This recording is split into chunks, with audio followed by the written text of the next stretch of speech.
नमस्कार साथियों, मेरा नाम है विकास शर्मा और मैं स्वागत करता हूं आप सभी का हमारे YouTube चैनल अनफिल्टर्ड हिस्ट्री पर। साथियों, MPPSC प्रीलिम्स PYQ की इस सीरीज़ में आज हम 2021 के जो बचे हुए क्वेश्चन हैं वो करेंगे। इस सीरीज़ में हमने 2022 से लेकर 2025 के पेपर पूर्ण कर लिए हैं और आज हम 2021 के कुछ क्वेश्चन बचे हैं जो वो करेंगे। ठीक है, तो सबसे पहले क्वेश्चन इसमें 61 नंबर का है, क्योंकि 60 क्वेश्चन हम पिछली 2 वीडियो में कर चुके हैं, तो आपको चैनल पर मिल जाएंगी। तो 61 नंबर क्वेश्चन कहता है, वर्चुअल कीबोर्ड से कंप्यूटर की सुरक्षा करते हैं। किस किस से वर्चुअल कीबोर्ड कंप्यूटर की सुरक्षा करता है? पासवर्ड चोरी से, ट्रोजन प्रोग्राम से, स्पाईवेयर से, उपरोक्त सभी से। वर्चुअल कीबोर्ड इसमें है, ये है जो कंप्यूटर की स्क्रीन पर दिखता है आपको नीचे की साइड, एक कंप्यूटर की स्क्रीन पे, यानी कि पीसी की स्क्रीन पे या डेस्कटॉप की स्क्रीन पे आपको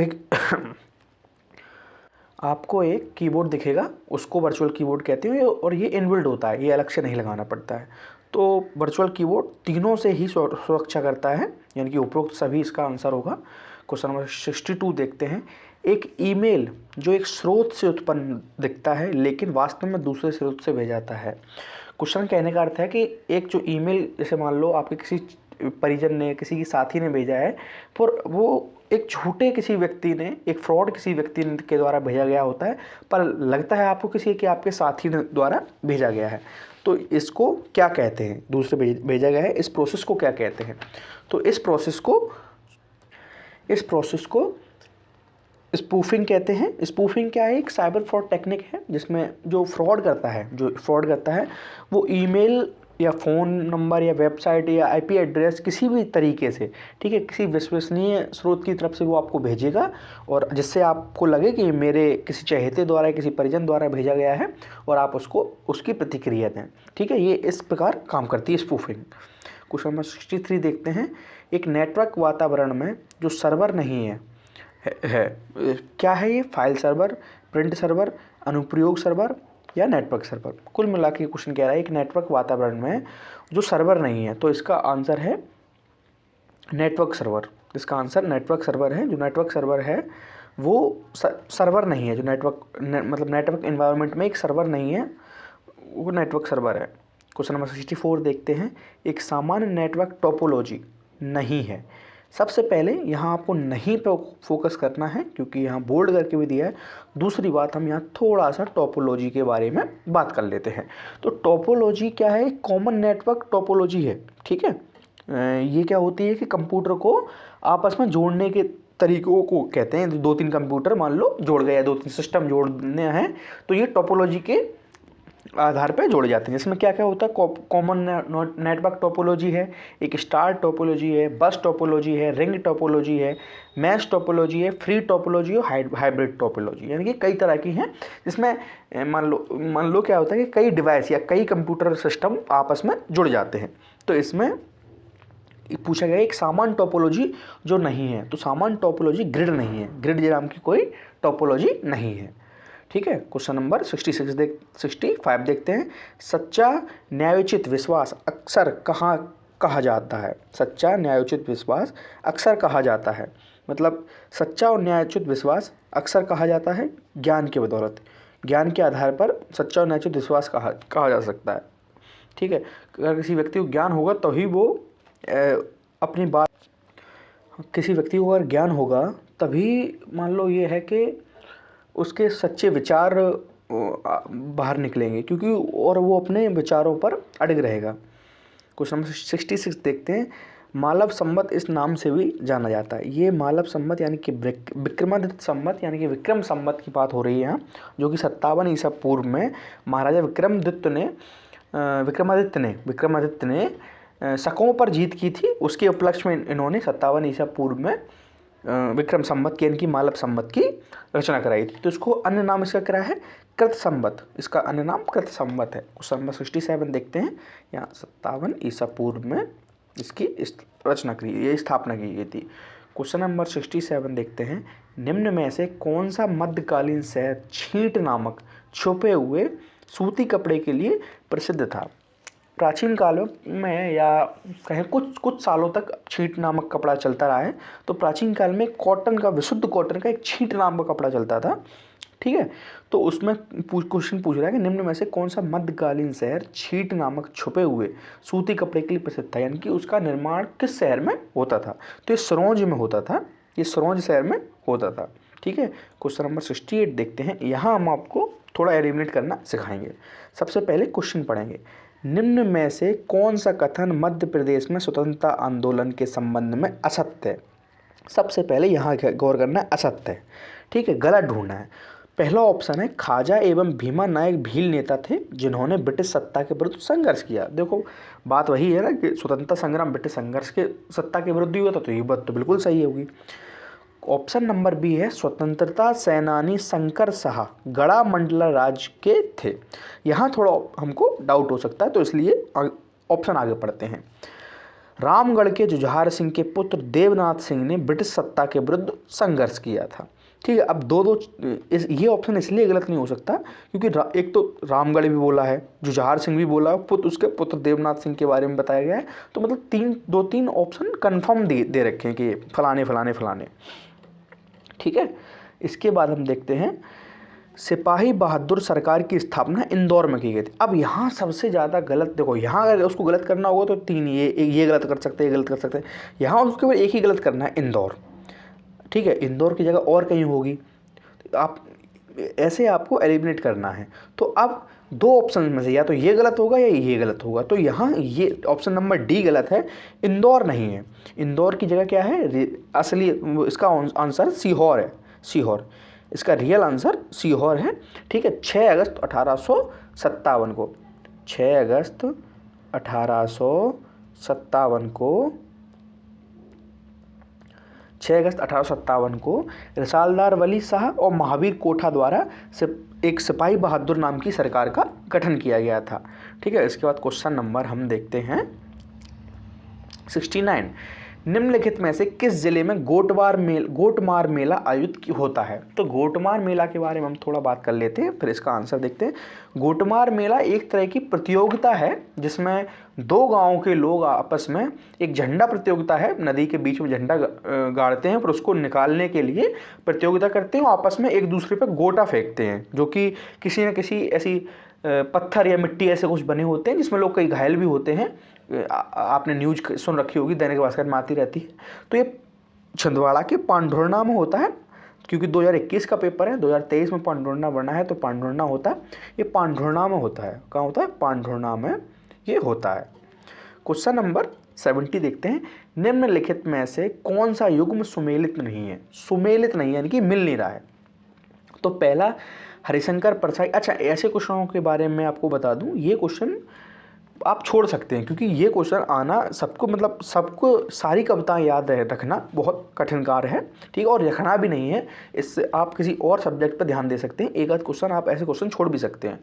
तो हरिशंकर परसाई जी हंसते रोते हैं रानी नागफली कहानी, भवानी प्रसाद जी गीत फरोश, सतपुड़ा के घने जंगल और हिमतरंगिनी। ठीक है, गजानन माधव मुक्तिबोध, चांद का मुंह टेढ़ा है, काठ का सपना, केशव दास रसिक प्रिय कवि प्रिय, रसिक प्रिय और कवि प्रिय। तो इसमें भवानी प्रसाद जी द्वारा ये हिमतरंगिनी नहीं लिखी गई, हिमतरंगिनी ये भवानी प्रसाद जी द्वारा नहीं लिखी, तो ये गलत है इसमें, और ये तीनों सही है। क्वेश्चन नंबर 71 देखते हैं।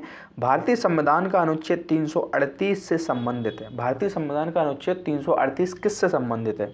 राष्ट्रीय अनुसूचित जाति आयोग से, राष्ट्रीय अनुसूचित जनजाति आयोग से, पिछड़ा वर्ग के लिए राष्ट्रीय आयोग से, राष्ट्रीय मानवाधिकार आयोग से। तो हम आपको यहाँ बता दें, तो इसमें इसका उपयुक्त आंसर तो होगा राष्ट्रीय अनुसूचित जाति आयोग, क्योंकि 338 राष्ट्रीय अनुसूचित यानी कि नेशनल शेड्यूल्ड कास्ट कमीशन से है, और इसमें संशोधन किया गया था 2004 में 89th कॉन्स्टिट्यूशनल अमेंडमेंट एक्ट द्वारा, और 338A जोड़ा गया था, जिसमें ST SC के लिए पहले एक ही कमीशन था, फिर बाद में 2004 में दोनों के अलग अलग कमीशन कर दिए गए थे। तो ST कमीशन 2004 में आया है, ये पहले एक ही कमीशन था। क्वेश्चन नंबर 72 देखते हैं। सूचना का अधिकार अधिनियम की धारा 20 के अंतर्गत निम्नलिखित में से कौन जुर्माना लगा सकता है।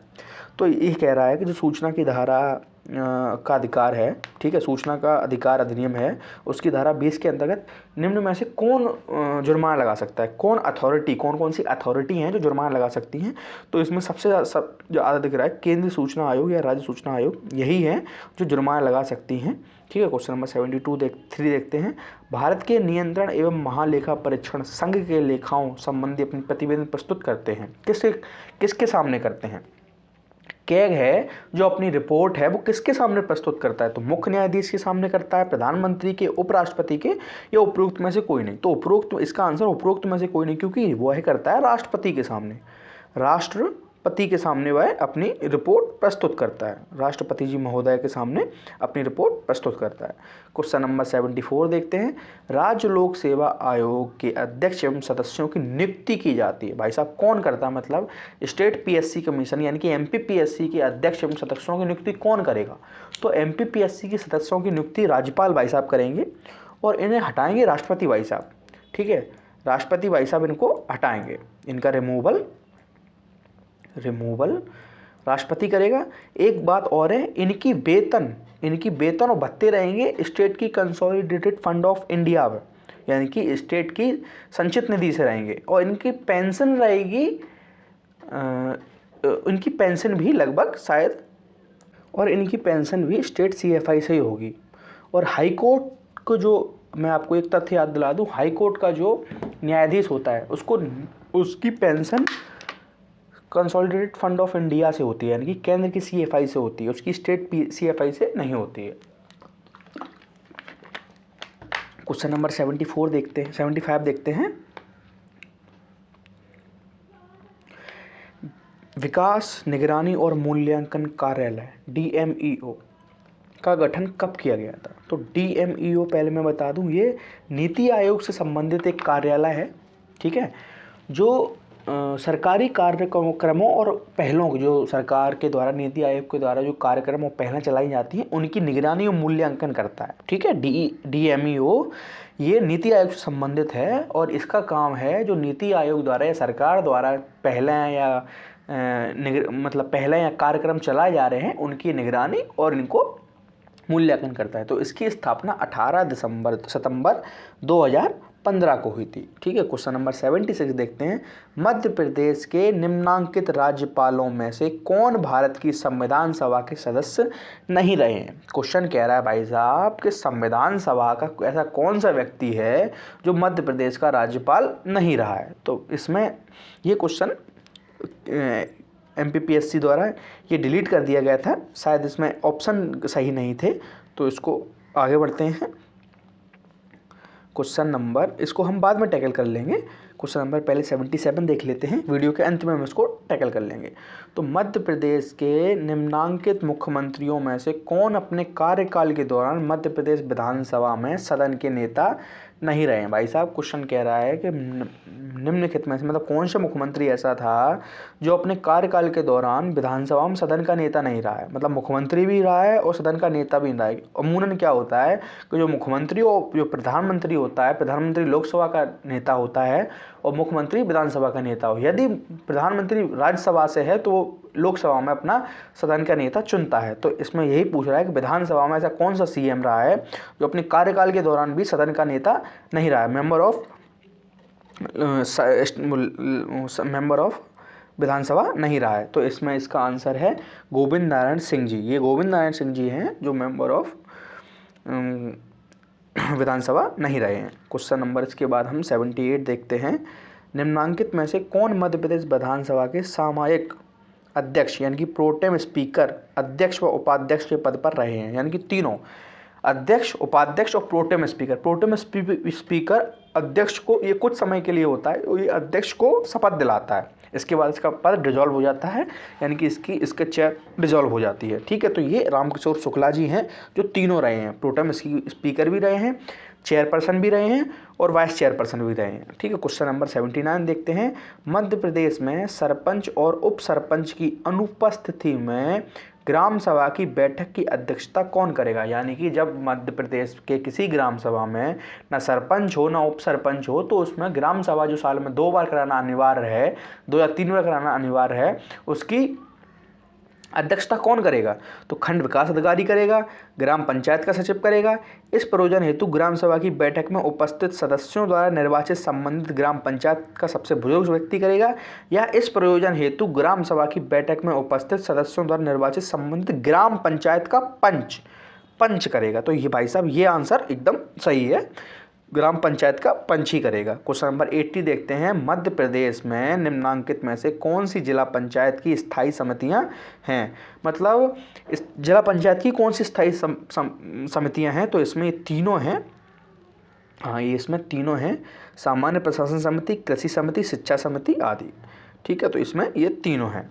क्वेश्चन नंबर हम देखते हैं 81। क्वेश्चन नंबर 81, सूची 1 को सूची 2 से मिलाया गया है। इसमें एक तरफ राष्ट्रीय राजमार्ग हैं, ठीक है, दूसरी तरफ स्टेट है। तो इसमें राष्ट्रीय राजमार्ग है जो जबलपुर से होकर गुजरता है, ठीक है। राष्ट्रीय राजमार्ग 39 है जो ये खजुराहो से होकर गुजरता है। राष्ट्रीय राजमार्ग 46 है, ये हमारा भोपाल से होकर गुजरता है। और राष्ट्रीय राजमार्ग 44 ये सागर से होकर गुजरता है। क्वेश्चन नंबर, तो इसका आंसर ये सी हो जाएगा। क्वेश्चन नंबर 82 देखते हैं, निम्नलिखित में से कौन सी हवाई अड्डा अंतर्राष्ट्रीय हवाई अड्डा नहीं है? मतलब कौन सा इनमें से अंतर्राष्ट्रीय हवाई अड्डा नहीं है? तो ये भी आयोग के द्वारा डिलीट कर दिया गया था क्योंकि इनके ऑप्शन ये चारों अंतर्राष्ट्रीय हवाई अड्डा हैं, तो इसलिए इसमें ऑप्शन नहीं था।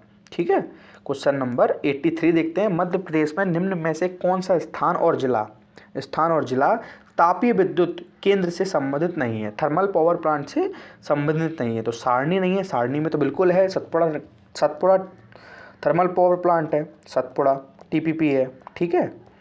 और अमरकंटक में चचाई है, चचाई टीपीपी है। और बीरसिंहपुर उमरिया में संजय गांधी है, संजय गांधी टीपीपी है, ठीक है। दोगलिया मुंडी खरगोन यहाँ नहीं है, यहाँ कोई थर्मल पावर प्लांट नहीं है। क्वेश्चन नंबर 84 देखते हैं, निम्नलिखित में से कौन सा युग्म सही सुमेलित नहीं है? तो सिंचाई, एक तरफ सिंचाई परियोजना है, एक तरफ जिला है। तो भाई साहब बरगी परियोजना जबलपुर बिल्कुल सही है, तवा परियोजना होशंगाबाद ये भी सही है, मटियारी बांध परियोजना मंडला ये भी सही है, बारना घाटी परियोजना उज्जैन ये सही नहीं है, यहाँ ये बारना घाटी ये रायसेन में है, रायसेन में है। क्वेश्चन नंबर 85 देखते हैं, निम्नलिखित कथनों पर विचार कीजिए। मध्य प्रदेश के मालवा पठार में सूती वस्त्र मिलों की स्थापना की गई है। ठीक है भाई, क्योंकि काली मिट्टी भी है और मालवा पठार में, और सूती वस्त्र क्योंकि कपास चाहिए, कपास से सूती वस्त्र बनेगी, बिल्कुल सही बात है। और मालवा पठार काली मिट्टी से आवृत है। ठीक है भैया, ये बात तो बिल्कुल सही है, सबसे ज़्यादा काली मिट्टी मालवा पठार में ही है। चूँकि काली मिट्टी है तो कपास उगेगा, और कपास उगेगा तो सूती वस्त्र बनेंगे, ये बात भी सही है। तो इसके दोनों सही हैं। क्वेश्चन नंबर 86 देखते हैं। क्वेश्चन नंबर 86 कहता है, भोपाल गैस त्रासदी किस वर्ष हुई थी? भोपाल गैस त्रासदी जो देश की या प्रदेश की सबसे बड़ी त्रासदी थी, ये किस वर्ष हुई थी? तो ये 1984, 3 दिसंबर 1984, ये 3 दिसंबर 1984 को हुई थी। मीथेन आइसोसाइनेट जो गैस थी, 40 टन मीथेन आइसोसाइनेट गैस किसी कारण बस लीक हो गई थी और 3800 से ज़्यादा लोग मरे थे या घायल हुए थे। ठीक है, यूनियन कार्बाइड इंडिया लिमिटेड नाम की एक ये कंपनी थी, उसमें मीथेन आइसोसाइनेट नाम की गैस ये रिलीज हुई थी। इसके बाद देखते हैं, सर्टोली कोशिकाएं किस अंग में पाई जाती हैं? तो सर्टोली कोशिकाएं के बारे में पहले हम बात कर लेते हैं। इन्हें नर्व सेल भी कहते हैं और ये स्पर्म को, ठीक है, ये नरिशमेंट देती हैं, स्पर्म को ये नरिशमेंट देती हैं और ब्लड टेस्टिक्स बैरियर का फॉर्म करती हैं। तो ये वृषण में पाई जाती हैं, यानी कि टेस्टिस में पाई जाती हैं। इन्हें नर्व सेल भी कहते हैं और ये स्पर्म को नरिशमेंट देती हैं, स्पर्म को नरिशमेंट देती हैं। क्वेश्चन नंबर 88 देख लेते हैं, यूनिसेफ का मुख्यालय कहाँ स्थित है? तो यूनिसेफ का मुख्यालय ये न्यूयॉर्क में स्थित है, सबको पता है ये बात। तो यूनिसेफ क्या ये करता है, ये चाइल्ड केयर के लिए, यानी कि वर्ल्ड वार के 2 के बाद ये चाइल्ड केयर के ऊपर ध्यान दे रहा है यूनिसेफ। क्वेश्चन नंबर 89 देखते हैं, हाइड्रोक्लोरिक एसिड किस अंग से स्रावित होता है, यानी कि किस अंग से निकलता है हाइड्रोक्लोरिक एसिड? तो ये अमाशय यानी कि स्टोमक से निकलता है, अमाशय यानी कि स्टोमक से निकलता है। ठीक है, स्टोमक में एक गैस्ट्रिक ग्लैंड होती है, गैस्ट्रिक ग्लैंड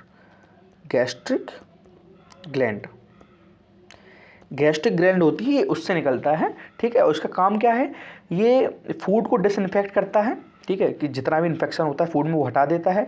और पेप्सिन जो एंजाइम होता है अपने शरीर में उसको ये एक्टिवेट कर देता है, ठीक है। और एसिडिक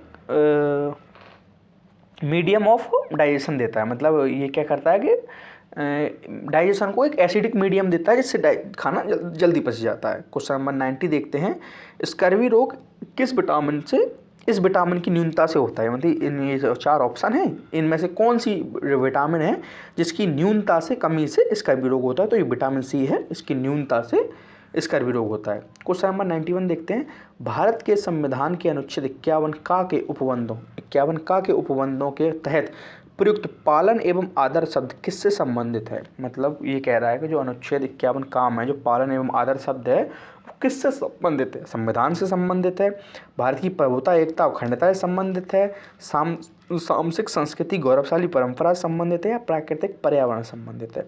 तो ये पूरे संविधान से संबंधित है। 51 एक काम है कि राष्ट्रीय आदर्शों के सम्मान एवं आदर है, तो पूरे संविधान से ही ये संबंधित है। क्वेश्चन नंबर 92 देखते हैं, निम्नलिखित में से कौन सा संविधान संशोधन पहला संवैधानिक संशोधन था जिसे संविधान के अनुच्छेद 368(2) के परंतु की अपेक्षाओं के अनुरूप राज्य विधानसभाओं द्वारा अनुसमर्थित किया गया था? मतलब ऐसा कौन सा संविधान संशोधन था जिसे 368(2) के हवाले राज्य विधानसभाओं ने पहली बार अनुसमर्थन किया था? ठीक है, तो ये तीसरा संविधान संशोधन था जिसको पहली बार राज्य विधानसभाओं के अनुसमर्थन के लिए भेजा गया था, इनकी जरूरत थी। ठीक है, और ये केंद्रीय कानूनों से संबंधित था। क्वेश्चन नंबर 93 देखते हैं, केंद्र और राज्यों के बीच विवादों को तय करने के लिए भारत के सर्वोच्च न्यायालय की शक्ति किस अधिकार क्षेत्र के अंतर्गत आती है? भाई साहब, सुप्रीम कोर्ट के पास कई क्षेत्राधिकार होते हैं। अपीली होता है, सलाहकारी होता है जो राष्ट्रपति को देता है, संवैधानिक होता है, मूल अधिकार होता है, ठीक है, कि अगर एग्जीक्यूटिव यानी कार्यपालक होता है, विधायक होते हैं, ये उसके क्षेत्राधिकार हैं। तो इसमें कहा गया है कि केंद्र और राज्यों के बीच विवादों को जो तय करना है वो उसका किस क्षेत्राधिकार है? तो ये उसका मूल क्षेत्राधिकार है, क्योंकि सबसे मेन जो क्षेत्राधिकार है ये इसका वही है। क्वेश्चन नंबर 94 देखते हैं, आर्थिक सर्वेक्षण 2020-21 के अनुसार वित्त वर्ष 2022 के लिए वास्तविक विकास दर को IMF के अनुमानों के आधार पर माना गया है। यानी कि इकोनॉमिक सर्वे 2020-21 के अनुसार 2022 के लिए जो वास्तविक विकास दर है, ठीक है, उसको IMF के अनुसार कितना माना गया है? तो IMF के अनुसार भाई साहब इसको 11.5 माना गया है, 11.5 माना गया है। क्वेश्चन नंबर 95 देखते हैं, जो मध्याह्न भोजन मिड डे मील भोजन योजना है वो किस वर्ष शुरू की गई थी? तो मध्याह्न भोजन मिड डे मील योजना का आजकल हमारे प्रधानमंत्री जी ने नाम बदलवा दिया है। पहली बात तो इनको हर चीज़ का नाम बदलवाना होता है, करना धरना कुछ होता नहीं है, बस नाम बदलवाना होता है।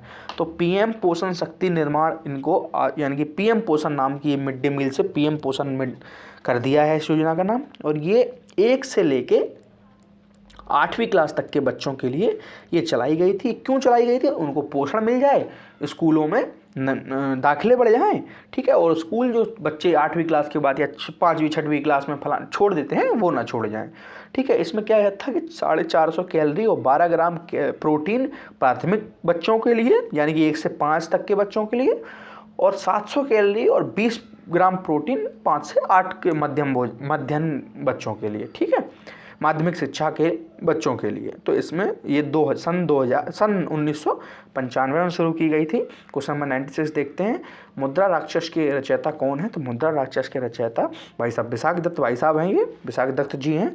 क्वेश्चन नंबर हम 97 देखते हैं, सिंधु सभ्यता से प्राप्त मोहरों में कौन सा वृक्ष की आकृति मिलती है? तो सिंधु सभ्यता में जो मोहरें मिली थी उन पर वृषभ का चिन्ह था, और कौन से वृक्ष की आकृति थी?